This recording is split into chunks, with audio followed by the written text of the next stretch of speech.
boa noite, bem-vindos ao Dia em Análise. Hoje é quinta-feira, o dia certo da semana em que ficamos a saber em primeira mão quais são as notícias fortes do semanário Grande Porto, o semanário da região norte, com distribuição nacional. Por isso, acompanha-nos, como é habitual às quintas-feiras, Miguel Ângelo Pinto, diretor do jornal. Miguel, boa noite, obrigado por estar mais uma vez connosco. Temos sempre, todas as semanas, um convidado, hora da esquerda, hora da direita, para comentar não só a atualidade, mas as notícias do Grande Porto. Esta noite acompanha-nos Paulo Cotileiro, advogado, é do PSD. Boa noite, obrigado por estar aqui connosco. Vamos espreitar o Grande Porto dentro de minutos. Antes disso, damos nota de algumas das notícias que marcam este dia. Começamos a falar de justiça, isso porque o secretário de Estado da Justiça defende que é quase obrigatória uma união entre todos os partidos para que seja possível fazer uma verdadeira reforma do setor no nosso país. José Magalhães, que critica ainda a proposta de uma eventual fusão de Ministérios da Justiça com a administração interna. O PSD quer um governo historicamente mais pequeno e em cima da mesa poderá estar a fusão do Ministério da Administração Interna com o Ministério da Justiça.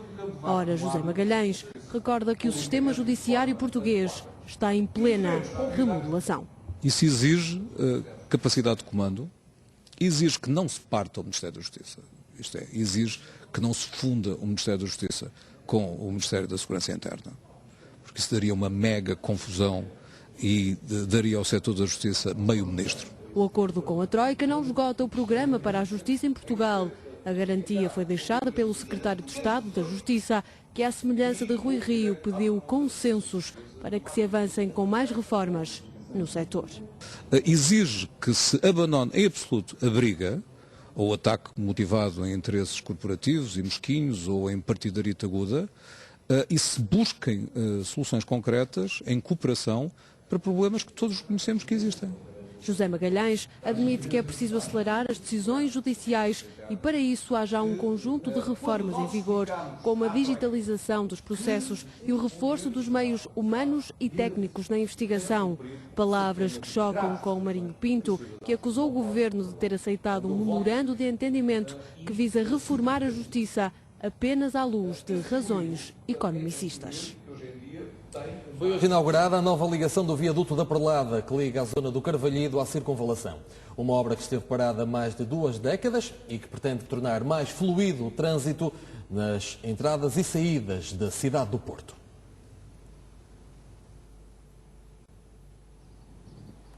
Vem a velocidade moderada e é um dos primeiros carros a estrear a ligação do viaduto da Perlada à estrada da Circunvalação. Faz uma ligação mais direta, portanto, teria de vir do IMT-Tepa e seguir a Circunvalação até ao Amial. Depois de, em 2009, ter colocado um ponto final em 20 anos de inatividade do viaduto da Perlada, com a via até à zona do Carvalhido, Rui Rio inaugura agora a segunda e última fase das ligações. Agora mais ou menos 900 metros e antes disso cerca de 600 metros. Por lá disso ainda abriu-se mais uma rua que liga diretamente, mais uma a ligar diretamente à cidade cooperativa da Perlada. Portanto, eu julgo que isto é uma via estruturante importante, muito importante para o trânsito no Porto. Quem parece concordar com o presidente da Câmara Municipal do Porto são os moradores da freguesia de Ramal. E quem quiser vir do Carvalhido para Montes Burgos, já escolheu de vir que a rua de Montes Burgos é uma rua muito movimentada, tira muito trânsito e uma vez que neste caso até a rua de Montes Burgos se encontra em obras, acho que tem um acesso rápido e isto acho que ficou muito bonito. Tem muito mais acesso, chegamos muito mais depressa ao centro e quem morar mais no centro sai muito mais depressa para fora da cidade. As ligações de e para o viaduto da Perlada correspondem a um investimento de 1,5 milhão de euros. A diretora do Instituto de Medicina Legal do Norte defende a criação de um registro sistemático de todas as mortes de crianças suspeitas de abuso. Teresa Magalhães alerta ainda para determinados comportamentos socialmente aceitos, mas que podem pôr em risco a vida das crianças. Abusos contra crianças não são apenas os sexuais. Há marcas físicas e psicológicas que ficam ao longo de um crescimento que pode ser problemático se não for acompanhado Por isso, a diretora da Delegação Norte do Instituto Nacional de Medicina Legal quer um registro sistemático de todas as mortes de crianças suspeitas de qualquer tipo de abuso. Nós não sabemos quantas crianças morrem por abuso em Portugal, sabemos aquelas que nos são levadas para a medicina legal e que autopsiamos, mas acreditamos, até por comparação com os números internacionais, que possam existir mais casos e que nos passam despercebidos.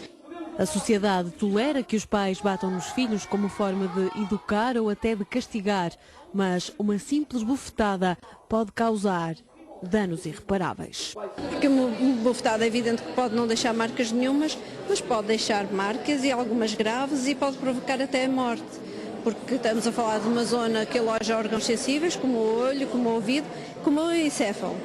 No Norte, entre 2004 e 2008, foram detectados pelo Instituto de Medicina Legal 1.200 casos de crianças vítimas de abuso, mas menos de 20% chegaram a ter sentença dos tribunais.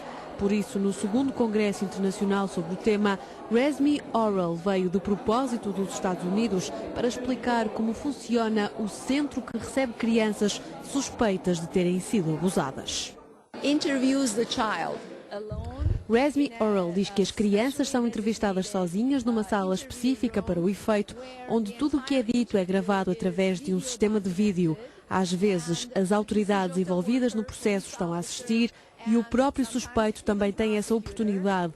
Todos estão sentados atrás de um vidro escuro a observar e a ouvir tudo o que é dito.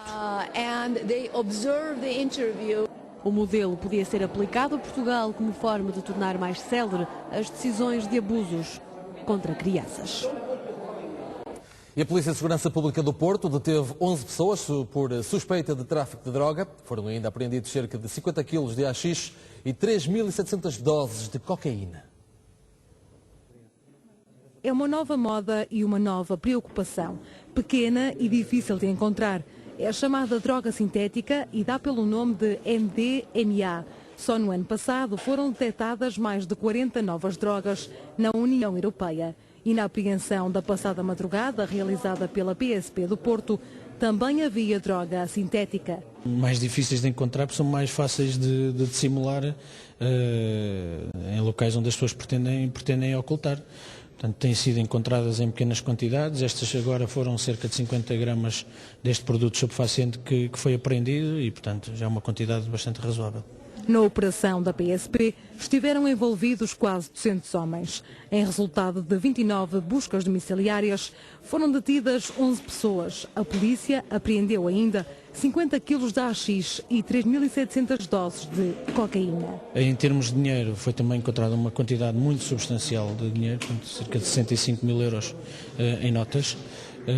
Uma pistola de alarme, várias munições de calibre .32 e 6,35 mm. Entre estes indivíduos existiam alguns relacionamentos de parentesco e, portanto, teriam uma estrutura relativamente organizada para fazer a distribuição do estupefaciente. Além da droga, foram ainda encontrados 66 mil euros, 6 veículos, diversas balanças de precisão associadas ao tráfico de droga. Os 11 detidos deverão ser presentes a tribunal ainda esta sexta-feira. E agora vamos espreitar o semanário Grande Porto.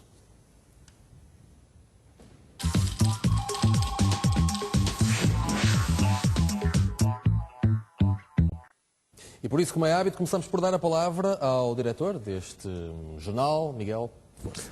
Boa noite. Hoje a manchete do Grande Porto anda à volta ainda da célebre Troika, que por cá andou e por cá andará durante muito tempo. E agora vão sabendo alguns pormenores da negociação que vão um bocadinho além do dinheiro propriamente dito. Uma das questões que preocupa e muito a Troika, não só em Portugal, mas em todos os sítios onde o FMI e a União Europeia entram com dinheiro, é a questão da corrupção. E estamos a falar de muito dinheiro, são 78 mil milhões de euros. E a Troika quer um acompanhamento muito de perto de como vai ser aplicado este dinheiro e onde vai ser aplicado e de algumas situações que estão no memorando de entendimento. As 3 áreas sensíveis para a Troika são as privatizações, obviamente, a renegociação das parcerias público-privadas, que não será também uma pera doce, e a área da defesa. São estas as 3 grandes áreas para além de coisas mais pequenas, são as 3 grandes áreas onde a Troika quer um acompanhamento muito de perto e para isso reuniu com algumas pessoas, uma delas era Paulo Moraes, um homem aqui do Norte, já foi vice-presidente da Câmara do Porto, inclusivamente, é professor universitário, e que confirmou, de facto, a reunião e disse ao Grande Porto que há alguma preocupação com a transparência do processo de ajuda financeira. Não há um medo que alguém vá roubar ou algo que valha, mas há uma preocupação de transparência, de que há muito dinheiro em jogo e esse dinheiro tem que ser bem aplicado. E vamos lá ver se isto... Até porque este valor dos 78 mil milhões, pelo menos na minha ótica, têm que ser vistos como o ponto de partida para a mudança que é necessária, e não como o ponto de chegada. Exatamente. Ou seja, não se pode ver estes 78 mil milhões como o fim, não é? Não, mas exatamente. o ponto de partida. Uma das questões que a Troika faz ponto de honra é que estamos num momento de viragem, um momento-chave. Exatamente. Estes 78 mil milhões não vêm aqui tapar um buraco. Estes 78 mil milhões, e se calhar mais algum, vamos lá ver se este chega, são para reformar o país. Exatamente. Se quisermos ir um bocadinho mais longe e um bocadinho hiperbolizar a palavra, refundar quase o país, porque de facto chegamos a um ponto de não retorno e esta situação chegou onde chegou e há crise em que estamos. E a Troika quer ter a certeza de que empresta o dinheiro, vai recebê-lo e bem, em volta, mas também quer saber que ele é bem aplicado e que não há aqui uma transferência meio obscura de dinheiros, até porque a corrupção é talvez o pior imposto que as generalidades portuguesas pagam. A corrupção leva a transferências maciças de dinheiro de muitos para poucos. E isto gera desigualdades. Sai mesmo muito caro ao país. Sai muito caro ao país. Contas por alto, a corrupção em Portugal deverá custar qualquer coisa como 8 mil milhões de euros.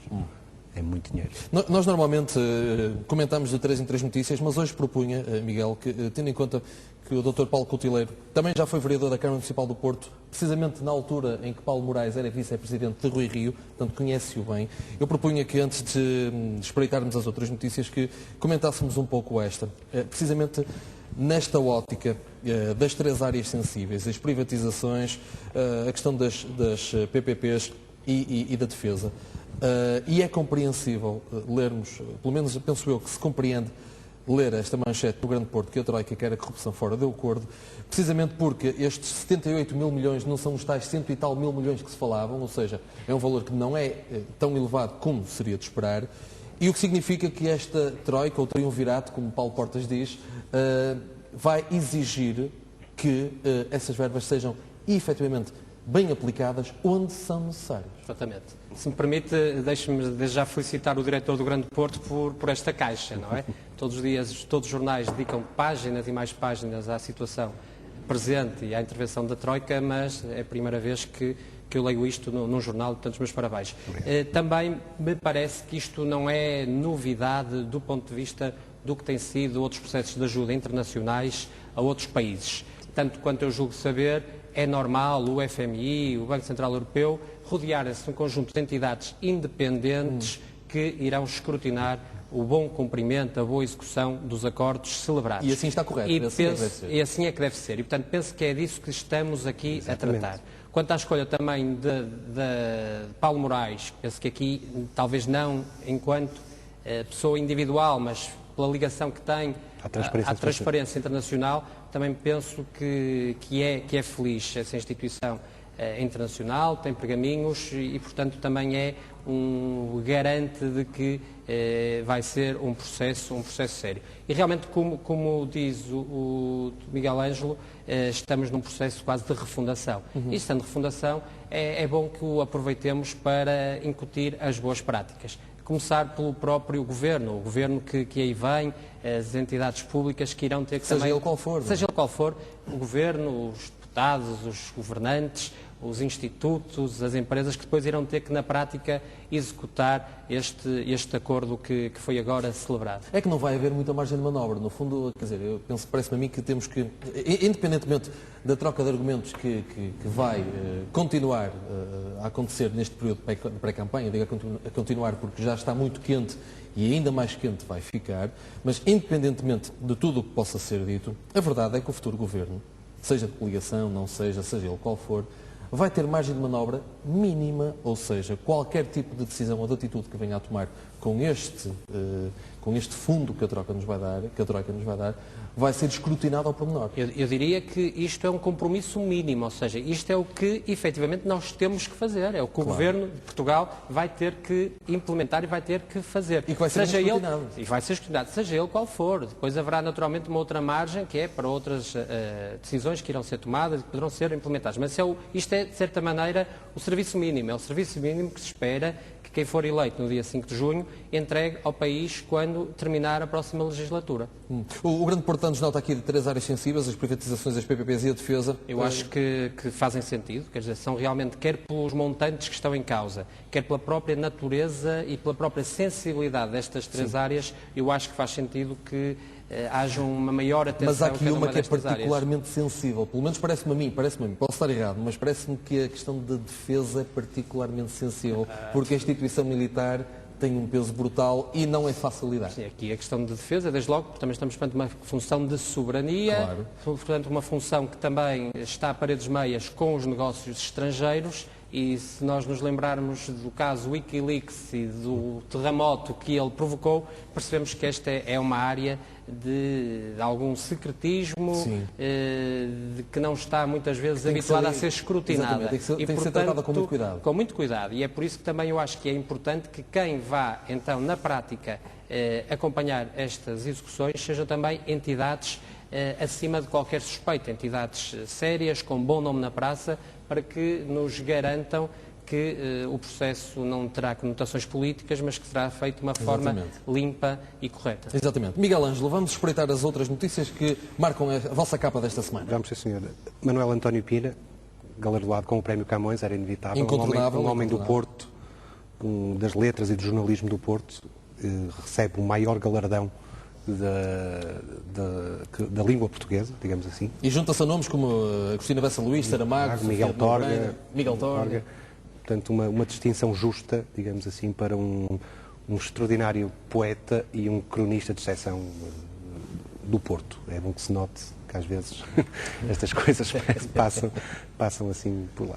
Depois temos também um trabalho sobre a questão e isto acaba por estar ainda ligado à questão da Troika, sobre a fusão de freguesias e municípios. Que isto não vai ser tão fácil como se pensa, não é pegar em régua esquadro, a partir do mapa e juntar A com B e C com D, isto não vai ser muito fácil. E há vozes já algo dissonantes sobre como se pode fazer este processo ou não. E depois, como é óbvio, não podíamos fugir à Liga Europa, à final da Liga Europa no próximo dia 18, entre o Porto e o Braga.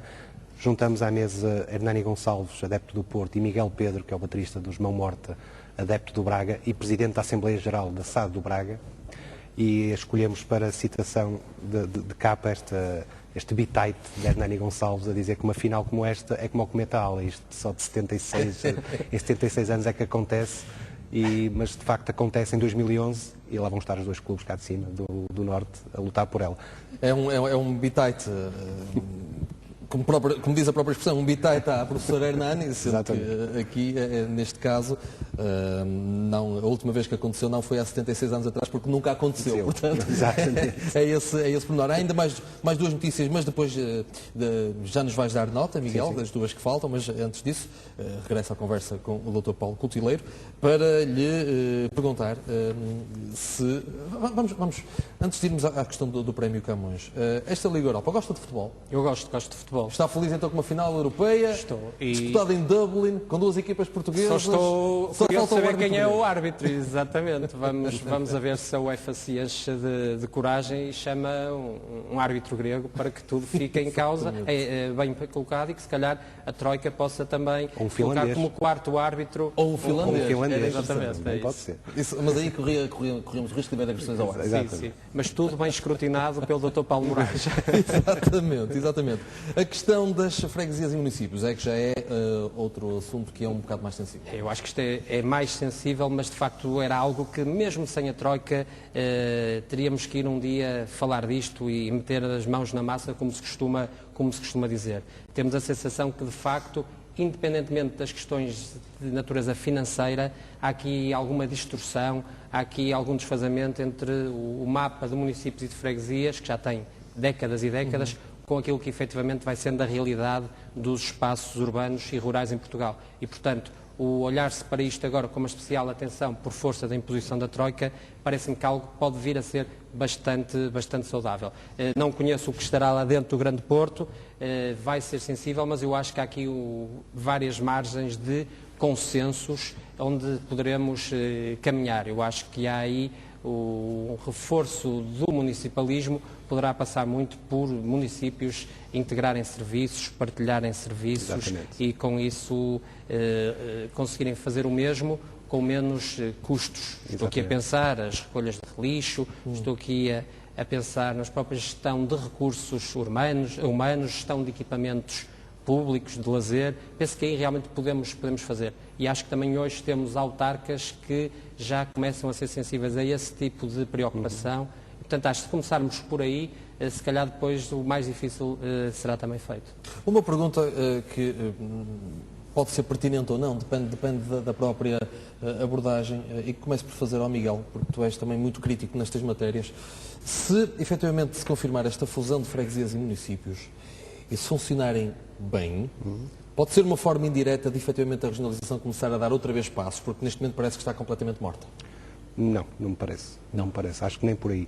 Aqui o que acontece é uma questão de escala, basicamente. O país está tudo retalhado em 300 e não sei quantos municípios, 4.000 e tal freguesias. Mas depois o problema é que assim, há uma grande desigualdade entre o interior e o litoral do país, em termos de população. Se pensarmos numa lógica simples de unir municípios, a única coisa que vamos criar são mega municípios, mas com pouca gente. Sim. Continuam a ser, ou seja, não há grandes alterações.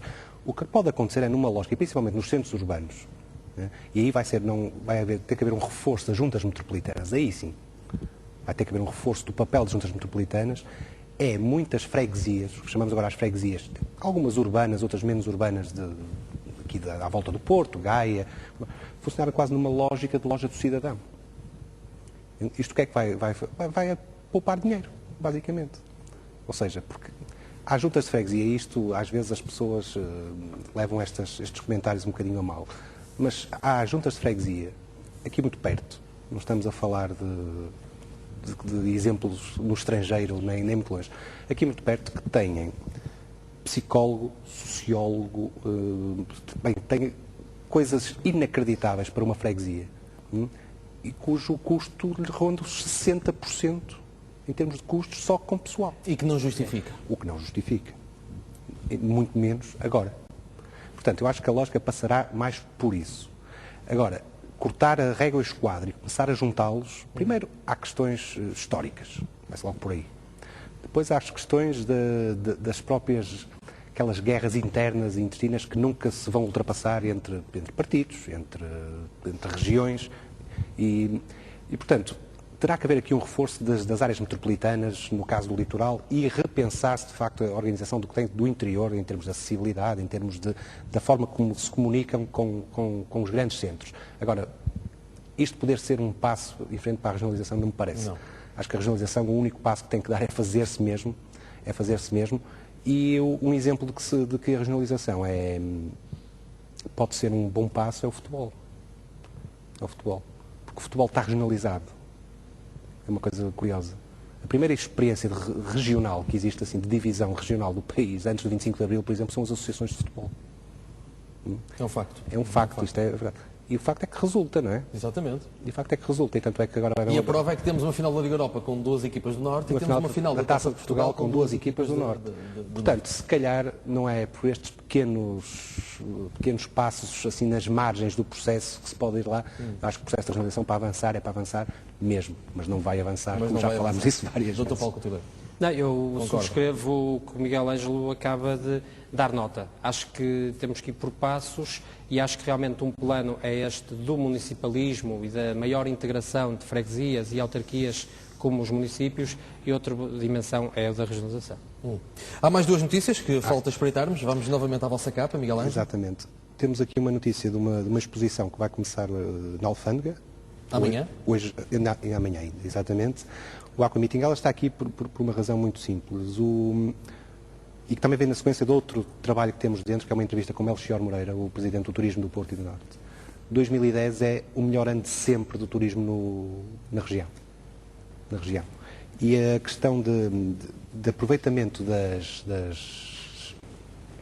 é que eu ia dizer, das vantagens, digamos, da região, em termos naturais, em termos neste caso, da água, em termos o aeroporto, que continua pujante de uma forma impressionante. A Ryanair hoje diz, por exemplo, que já traz quase metade das pessoas que chegam ao aeroporto e com números acima de 2 dígitos de crescimento, que é uma coisa fora do comum. Agora o novo terminal de cruzeiros, já fez capa inclusive na Exatamente.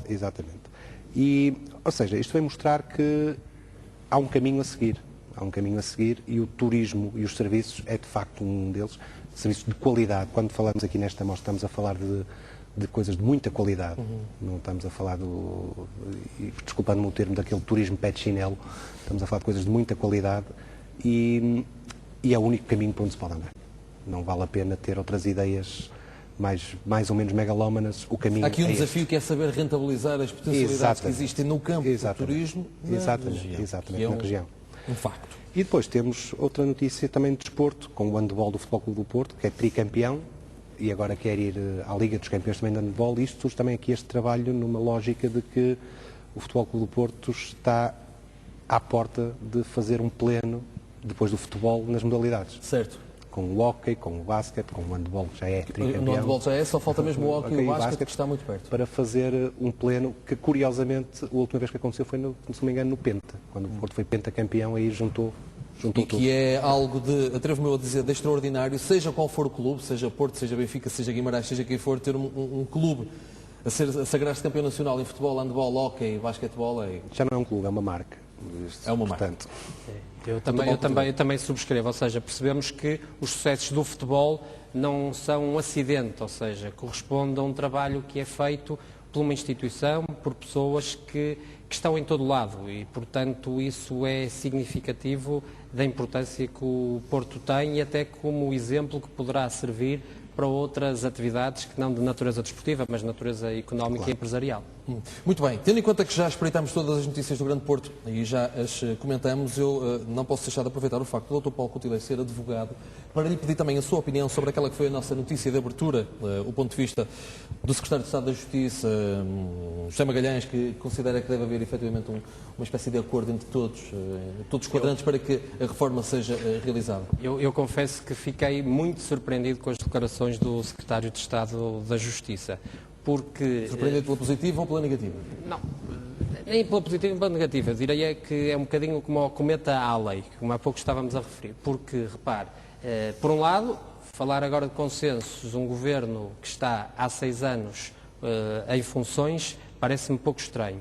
Para mais, na área da justiça, que é precisamente aquela onde este governo mais lançou pedras, mais acusou, mais insultou os agentes que o integram. Lembre-se que quando o engenheiro Sócrates assumiu as funções de líder do governo, tratou de dizer que os senhores juízes, que os senhores magistrados, os senhores advogados trabalhavam muito pouco e, portanto, havia que reduzir as férias judiciais. Penso que estarão recordados disso. E, portanto, custa até perceber e até me custa perceber porque é que não há alguma vergonha para estar agora a falar-se de consensos. Nós sabemos que, na verdade, estas mudanças estruturais que têm que ser feitas na Justiça têm que passar por grandes consensos, mas também já percebemos que ninguém acredita que um governo do Partido Socialista, e no caso concreto do Secretário José Magalhães, seja a pessoa correta para implementar essa revolução.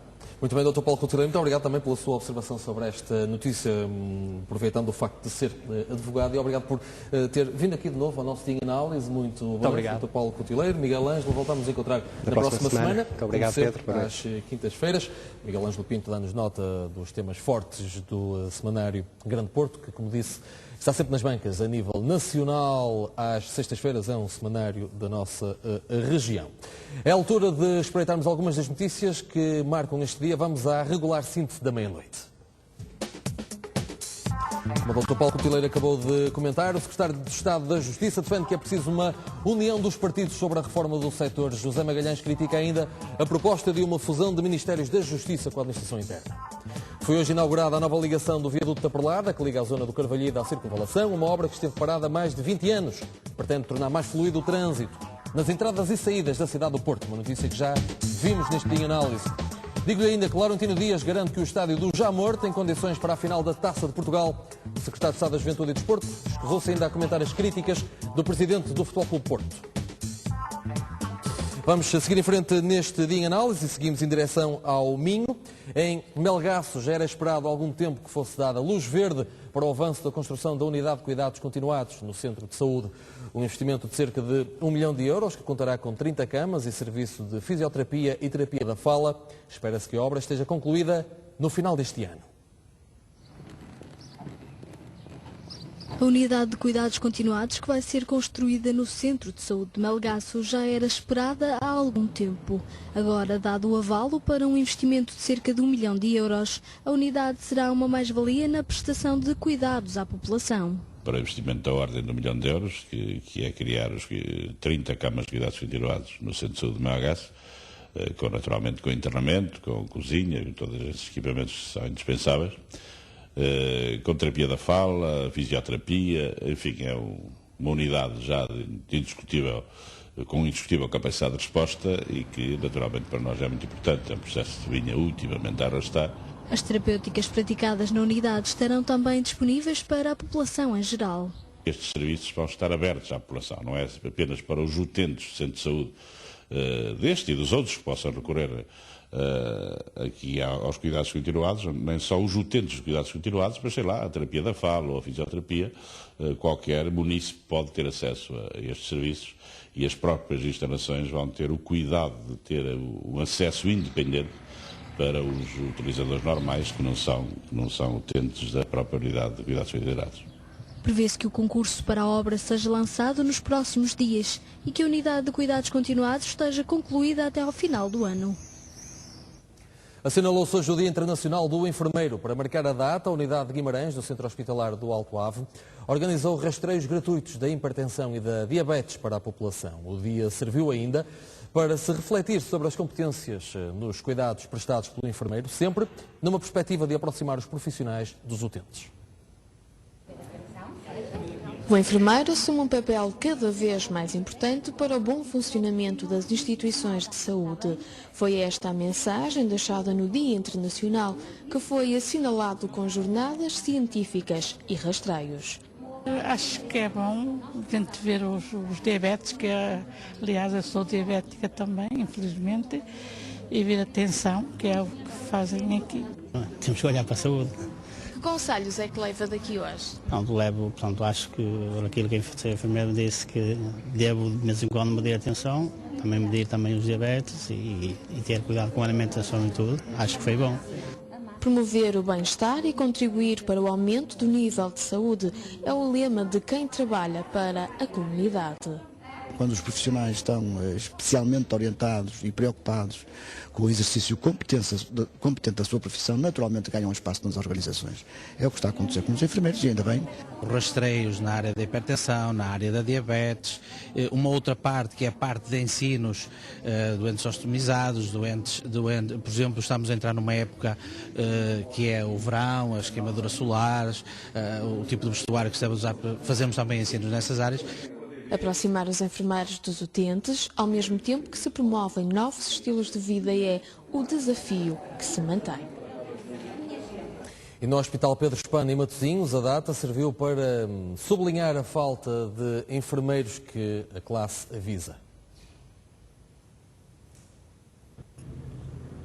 No Hospital Pedro Espano, em Matosinhos, eles são a classe com o maior número de profissionais. Ao todo, 800 enfermeiros que todos os dias prestam cuidados aos doentes e às famílias. Tudo o que nós pedimos, eles sempre estão prontos a vir nos auxiliar. sem palavras, gosto. O lema é combater as desigualdades com o acesso e a equidade aos cuidados. E por isso o que estamos hoje aqui numa conferência também lá em baixo é efetivamente a fazer uma reflexão sobre os acessos aos cuidados de enfermagem, porque os utentes muitas vezes veem o acesso aos cuidados de saúde como os acessos às consultas médicas e cirurgia e às vezes esquecem-se que também têm direito a cuidados de enfermagem e necessitam desses cuidados. Enfermeira de cuidados gerais, desempenha funções no âmbito da vigilância, no âmbito da prestação direta de cuidados. Entendemos como cuidados desde nas atividades de vida diária, ajuda ou substitui o doente nas suas funções e naquilo que ele não consegue efetualmente fazer. O Dia Internacional do Enfermeiro é celebrado quase um mês depois do Sindicato dos Enfermeiros ter alertado para a falta de cerca de 25 mil profissionais nas unidades de saúde portuguesas.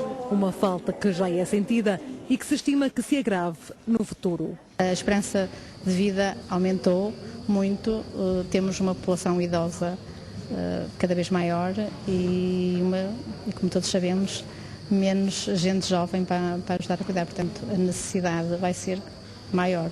O Dia Internacional do Enfermeiro foi celebrado no Hospital Pedro Spano com um colóquio que pretende exigir uma maior igualdade a todos no acesso aos cuidados de saúde.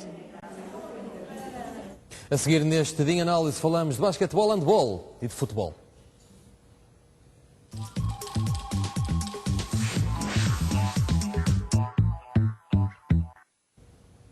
O Futebol Clube do Porto recebe esta sexta-feira o Benfica no primeiro jogo dos play-offs de basquetebol. O técnico portista assume o favoritismo, apesar de reconhecer que a eliminatória vai ser complicada. Depois de ter conquistado o primeiro lugar na tabela na fase regular, o Futebol Clube do Porto recebe em casa o bicampeão nacional para a partida frente ao Benfica, a contar para as finais de play-off. O treinador dos azuis e brancos espera um jogo difícil, mas assume o favoritismo. Que nós estamos preparados para tudo, não? Pode ser uma final com muitos jogos, com muito equilíbrio, com jogos que não podem não haver equilíbrio. A experiência nos demonstra que o fator campo ajuda, mas que realmente não é tão definitivo. Que o que há que pensar é no dia a dia, no jogo a jogo. Para nós, agora mesmo, o passado, o presente e o futuro é amanhã. Menos confiante está Carlos Andrade. O jogador elogia a qualidade do plantel encarnado e recusa favoritismos. Não quer dizer se somos favoritos ou não. Acho que os favoritos são sempre os campeões nacionais do último ano. Neste caso, os bicampeões, que é o Benfica. E pronto, e nós vamos dar o nosso melhor, vamos jogar o nosso jogo, como fizemos desde o início do ano. Dos 28 jogos da fase regular, o Futebol Clube do Porto perdeu apenas um. A primeira final da fase de play-off entre os Dragões e os Encarnados joga-se esta sexta-feira às 20h30 no Dragão Caixa. Já a equipa de handball preparou o encontro frente ao ABC. Inácio Carmo tem estado em destaque nos últimos encontros. O Porto Canal foi conhecer as expectativas do jogador. Não se considera um amuleto do handball azul e branco, mas as coincidências falam por si. Inácio do Carmo chegou ao Futebol Clube do Porto na época 2008-2009 e desde então tem ajudado a equipa a vencer o campeonato. Quer o amuleto, quer o ingrediente principal da equipa do Porto é o trabalho. Nós trabalhamos todos os dias, um trabalho duro, intenso, e penso que a dedicação, quer dos jogadores, quer da equipa técnica, durante a semana, vê-se o fruto ao fim de semana. E penso que isso é o principal amuleto e o principal ingrediente de tudo isto. Depois do Futebol Clube do Porto ter se sagrado tricampeão no último jogo em Águas Santas, Inácio do Carmo diz que a próxima e última partida do campeonato em casa, frente ao ABC, é dedicada aos adeptos. É o último jogo que vamos fazer em casa esta época.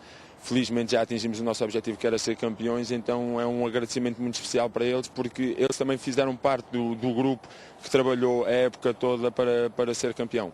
Para esta época, o handball azul e branco tem ainda como objetivo vencer a Taça de Portugal e fazer, pela primeira vez na história do clube nesta modalidade, a dobradinha. Falamos agora de futebol. Carlos Brito vai continuar no comando técnico do Rio Ave. O anúncio da renovação do contrato foi feito hoje, no mesmo dia em que a equipa de Vila do Conde desmentiu as notícias que davam nota de que a UEFA não aceitou a pré-inscrição do Rio Ave nas competições europeias. Esta época desportiva tem sido de sucesso para a formação alvinegra, que está apenas a um passo de conseguir acesso às pré-eliminatórias da Liga Europa. A direção do clube esclarece em comunicado que o clube preenche todos os requisitos financeiros que a UEFA exige para que se possa competir nas provas europeias.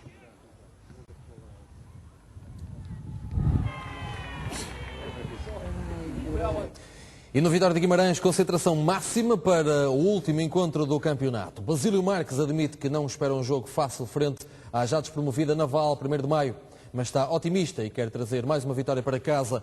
O adjunto de Manuel Machado revelou assim, num tom otimista, que é preciso vencer a Naval para garantir o 5º lugar, objetivo que se mantém desde o início da temporada. O Vitória de Guimarães segue com confiança e otimismo para jogar frente à Naval na derradeira jornada da Liga. Nas palavras do técnico adjunto da equipa, só organização, boa atitude e empenho vão garantir o triunfo.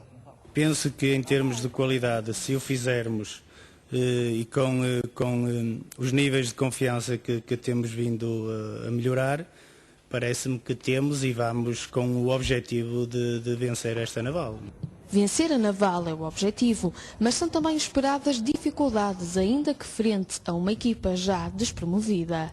Dificuldades vamos ter, mas o objetivo principal é ganhar a Naval para consolidar e para ficar na 5ª posição, que é o objetivo que nos propusemos no início da época.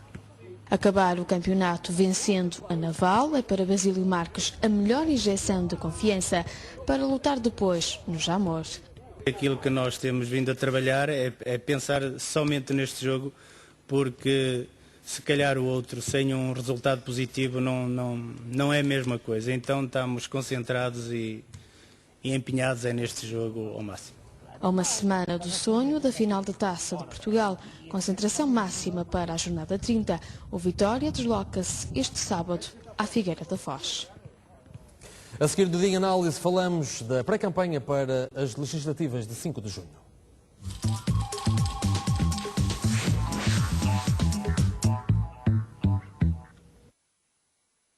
Os do CDS-PP pelo Distrito do Porto estiveram hoje reunidos com a direção da Casa da Música para analisarem as contas da instituição. Os candidatos esperam que a instituição recupere os apoios estatais em 2014, tal como está previsto. É um dos locais mais emblemáticos da cidade do Porto, mas também uma preocupação do CDS-PP. A Casa da Música foi afetada por o corte ao nível da contribuição pública para o seu orçamento, e é fundamental que, por um lado, se enquadre esse corte, tendo que existir nas medidas que vão ser tomadas durante os próximos 3 anos, e que isso seja muito claro, que aquilo que já foi cortado não seja mais ainda cortado em cima do que já foi cortado este ano, dos 15% que já foram cortados este ano. Há algumas questões de pormenor também para esclarecer em função disso. A menos de um mês das eleições, este é um compromisso que o CDS-PP quer assumir. João Pinho de Almeida receia que o Estado deixe o assunto na gaveta. Tendo que haver alguma racionalização de meios, que essa racionalização seja equilibrada, que não comprometa o projeto e que, acima de tudo, aquilo que seja combinado seja contratualizado, termine daqui a 3 anos e, se possível, que daí para a frente seja compensado o esforço que vai ter que ser feito neste momento em função de os recursos que o Estado se comprometeu a atribuir à Casa da Música poderem não ser cumpridos na totalidade durante esses 3 anos. Ainda durante a tarde reuniram com a Metro do Porto. O objetivo é conhecer e acompanhar instituições públicas com problemas financeiros. E Honório Novo andou em campanha pela Rua de Santa Catarina aos comerciantes do Porto. O candidato da CDU deixou a garantia de lutar contra o desemprego e a precariedade laboral. Andou de loja em loja na Rua de Santa Catarina, no Porto, a distribuir panfletos que mostram as propostas da CDU para o setor do trabalho, seja para quem tem ou não um emprego. Nós queremos que aqueles que se manifestaram nos últimos tempos, até naquelas manifestações das redes sociais do 12 de março, que encheram esta Rua de Santa Catarina, digam que não é possível arranjarem emprego, não é possível criarem perspectivas de estabilidade familiar, estabilidade profissional. O acordo com a Troika continua a merecer o desacordo da CDU, que não vai em sondagens, muito menos as que mostram que a esquerda está a perder terreno para a direita. Daqui até ao dia 5 de junho, daqui até à hora de voto, vai-nos ver a nós a falar com os trabalhadores, a recordar-lhes os problemas que nós ajudamos a resolver, a recordar-lhes que a nossa ação parlamentar foi uma ação parlamentar intensa, que estivemos sempre próximos das populações, dos trabalhadores. O contacto direto com as pessoas é uma das apostas da CDU na região norte, no sentido de esclarecer e angariar votos, não só dos indecisos, mas também dos descontentes. Vamos agora à previsão do estado do tempo para esta sexta-feira. Começamos por ver o território nacional, de norte a sul do país. E vamos ter o tempo encoberto a regressar à região do Porto e de Lisboa, mas o sol vai continuar a brilhar na restante parte do continente. Vemos as temperaturas mais ao pormenor no norte do país, com o Porto a ter um dia entre os 15 e 22 graus, máxima de 22 em Viana, máxima de 25 em Bragança, Viseu com um dia entre os 15 e os 27 graus. Os arquipélagos temos a seguinte realidade nos Açores, tempo encoberto na Horta, o sol a brilhar em Ponta Delgada. Já na Madeira, esta sexta-feira vai ficar marcada pelo sol a brilhar, as temperaturas entre os 16 de mínima e 23 de máxima. Quinta-feira é dia de lotaria popular. Vamos espreitar os números premiados desta semana. O primeiro prémio no valor de 50 mil euros vai para o número 86166. O segundo prémio de 6 mil euros vai para o 48247. O terceiro prémio vai para o número 24578. É tudo neste Dia em Análise. Boa noite. Até amanhã.